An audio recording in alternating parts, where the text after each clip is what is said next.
Alright, let's get started. Doctor Strange in the Multiverse of Madness is said to be the biggest MCU crossover movie since Avengers Endgame, by far, and set up countless other stories for the future of the MCU. I mean, we're opening the multiverse, getting the Illuminati, and so many other things. But the trailer which came out on Sunday gave us so many new details and things to talk about. Following the events of WandaVision, Wanda's living in a cabin in the woods, but when Doctor Strange goes to ask her what she knows about the multiverse, it turns into a pretty heated conversation, with Wanda making a very good point. From previous trailers, including the post-credit scene in Spider-Man No Way Home, we see Strange approach Wanda in a sort of orchard. But in the new trailer, we can see that during their conversation, the orchard kinda begins to fade away, revealing what's truly there.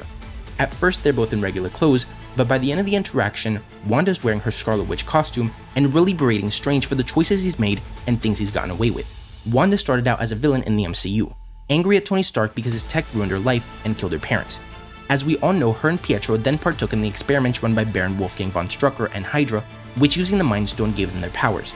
However, following the events of Age of Ultron and the death of Quicksilver, she joined the Avengers for good, and was incredibly helpful in the battle against Thanos. But ever since the events of Captain America Civil War were to protect the Avengers and the people in the plaza, she launched crossbones into the sky, blowing up part of the hospital. Many saw her as a liability. Then the events of WandaVision saw her basically enslaving an entire neighborhood to live in peace with her family, causing her to once again be seen as a full-on villain by most. On the other hand, and this is what really made her upset, Strange knew that the only way to bring humanity back and defeat Thanos was for Iron Man to sacrifice his life. Then in Spider-Man No Way Home, he cast a spell causing everyone to forget Peter Parker was Spider-Man, but ended up opening the multiverse and knocking over the dominoes that would eventually lead to the mess that Doctor Strange 2 becomes. But throughout all of this, he is still seen as a hero, with a statue of himself even being built in front of the Sanctum Sanctorum in what I can only assume was a different universe. So you can understand where Wanda is coming from. She does things for herself which she thinks are right and is seen as a villain, but Doctor Strange arguably causes more damage and is seen as the hero. This is only one of the major reveals the trailer gave us though, and some of them are really big, like game-changing big. We've all seen Doctor Strange 1 and we know just how trippy the movie is, and Doctor Strange 2 takes that same formula but amplifies it tenfold by introducing the multiverse. And some scenes in the trailer actually showed us two new locations. The first was an animated universe, and the other a land of dinosaurs. Now the first is important for many reasons. What If and the rest of the upcoming animated shows will be connected to the MCU even further. We already know that What If is canon to the MCU, with Doctor Strange Supreme appearing in the Multiverse of Madness, as well as Captain Carter, both of which I'll talk about more in a bit. But it also further connects not only to other animated shows, like X-Men the Animated Series, which is coming back as X-Men 97, a continuation of the original show, but possibly even Sony's animated Spider-Man Into and Across the Spider-Verse movies. Now the reason why I'm saying this is because we know that Across the Spider-Verse will be dealing even more with the multiverse and exploring different Spider-Man's home universes, one of which is rumored to be Spider-Man 1967, the home of the infamous Spider-Man pointing meme. And if you look closely at the universe in Multiverse of Madness, the animation and color palettes match almost identically.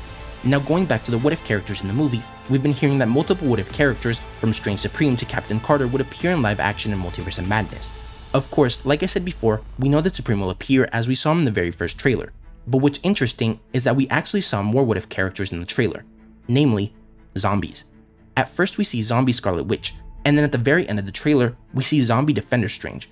Now I know this looks like it could be Strange Supreme since he's from What If, but if you look at the costume, although it's very hard to see, which is a really big recurring problem with this trailer, too many important details are too hard to see, but that was obviously done on purpose.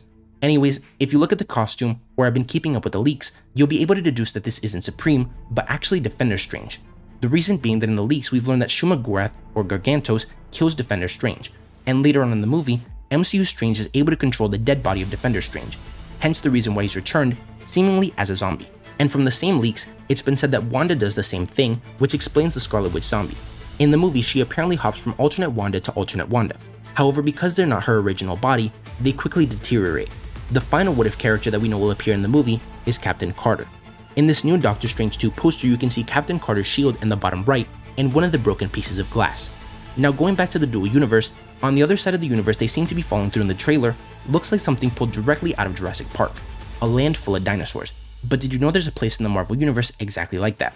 It's called the Savage Land, and is home to one notable character, Kazar, a character that Kevin Feige himself has expressed interest in introducing into the MCU through his own solo movie. It was also rumored about a year ago that the first X-Men team-up film would take place in the Savage Land, with Mr. Sinister being the main villain. Speaking of the X-Men, we got Professor Frickin' X.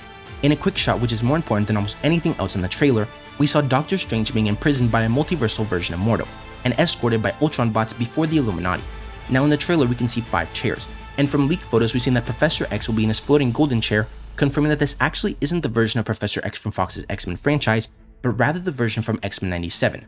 Again, connecting back to the animated side of the MCU, but also explains why there are only 5 seats. In the comics, the Illuminati consists of Iron Man, Doctor Strange, Professor X, Mr. Fantastic, Black Bolt, and Namor the Submariner. Now we've already seen Professor X, and Tom Cruise's Iron Man and John Krasinski's Mr. Fantastic are rumored to appear in the movie, so this would just leave Namor, Black Bolt, and Doctor Strange. But since we know that Mordo is part of the Illuminati, he could be replacing Doctor Strange or the Sorcerer Supreme in general in this version.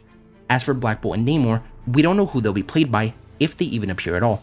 But just like in many of Sam Raimi's movies, Bruce Campbell will appear, and according to viewer Anon, Campbell is playing a member of the Illuminati. Anyways, some crazy fans. Like, I don't even know who has the time or patience to go through the trailer frame by frame and find these things, but fans have seemingly found undeniable evidence confirming Mr. Fantastic as well as a new member of the Illuminati who no one would have ever thought of, meaning there may actually be 7 or more members. In this image, you can clearly see a 4, confirming Reed Richards. But interestingly enough, it actually resembles the version played by Ewan Griffith, and the second character is none other than Deadpool. I mean, just look at this evidence. It's clear as day. They even drew a cute little picture. Unfortunately, there is one character that people hope to see, but is apparently not in the movie. According to viewer Anon again, Ian McKellen's Magneto will not appear in the movie. And lastly, let's talk about this person. Are they Nova? Captain Marvel? A Maria Rambeau variant? Tom Cruise's Iron Man? Well, Nova's not once been mentioned or rumored to be appearing in the movie, so although it would make me cry if he did appear, it's quite unlikely. Captain Marvel is definitely possible given the glowing aura, but it would actually make more sense and has been rumored that it's in fact a variant of Maria Rambeau, aka Spectrum. Now take this with a grain of salt, but according to House of Photon, this is Maria Rambeau played by Lashana Lynch instead of Monica Rambeau played by Tiona Paris in the MCU. The last person this could be though, and the one that in my opinion makes the most sense, plus is the character I want to see the most in the movie, is Tom Cruise's narcissistic version of Iron Man, the superior Iron Man. Now again, take this with a grain of salt because we probably won't know until we watch the movie, as I think Professor X was the extent of what Marvel Studios wants to show off before the movie. Remember, they edited out the other Spider-Man from the Spider-Man No Way Home trailers, so they definitely wouldn't show Tom Cruise's Iron Man. Anyways, placing these zoomed in images of the mystery character next to images of superior Iron Man, as well as art from Spider-Monkey 23, we can see that this character does in fact match superior Iron Man. This would make me happier than seeing Nova, because as you all know, I love Iron Man. And although it's not Robert Downey Jr.'s version, another Iron Man is always welcome, especially an evil version, who apparently keeps Thanos' severed head in a jar and mocks it. But let me know what you guys think about all this. What do you think of the trailer, and is there anything else you found that I missed? If you enjoyed the video, don't forget to like, comment, subscribe, and turn on post notifications so you will never miss another video. Thanks for watching, and remember to wash your hands and stay safe.